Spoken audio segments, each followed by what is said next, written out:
আসসালামু আলাইকুম। দেখতে পারতেছেন জিলোবা 60 mg একটি ক্যাপসুল। প্রিপারেশনটি হচ্ছে জিঙ্গো বিলোবা। এটি একটি আয়ুর্বেদিক ওষুধ ধরা চলে। অনেক কোম্পানির এই ওষুধটি নিয়ে আসছে জিঙ্গো বিলোবা।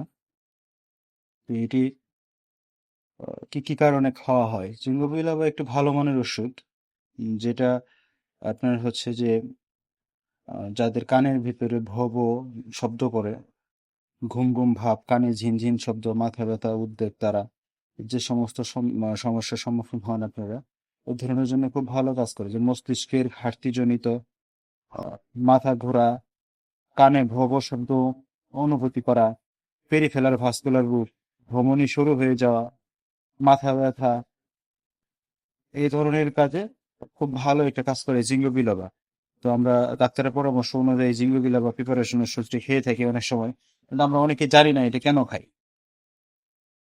তো এটার অনেকগুলা কাজ আছে। যাদের মনোযোগ কম বা স্মৃতিশক্তি একটু কম হয়ে গেছে, কোনো কিছু মনে থাকে না, তাদের জন্য খুব ভালো একটা ওষুধ জিঙ্গো বিলয়। ইনশাল্লাহ আপনারা ডাক্তারের পরামর্শ নিয়ে খেয়ে থাকবেন। আশা করি অবশ্যই ভালো একটা রেজাল্ট পাবেন। আসসালামু আলাইকুম।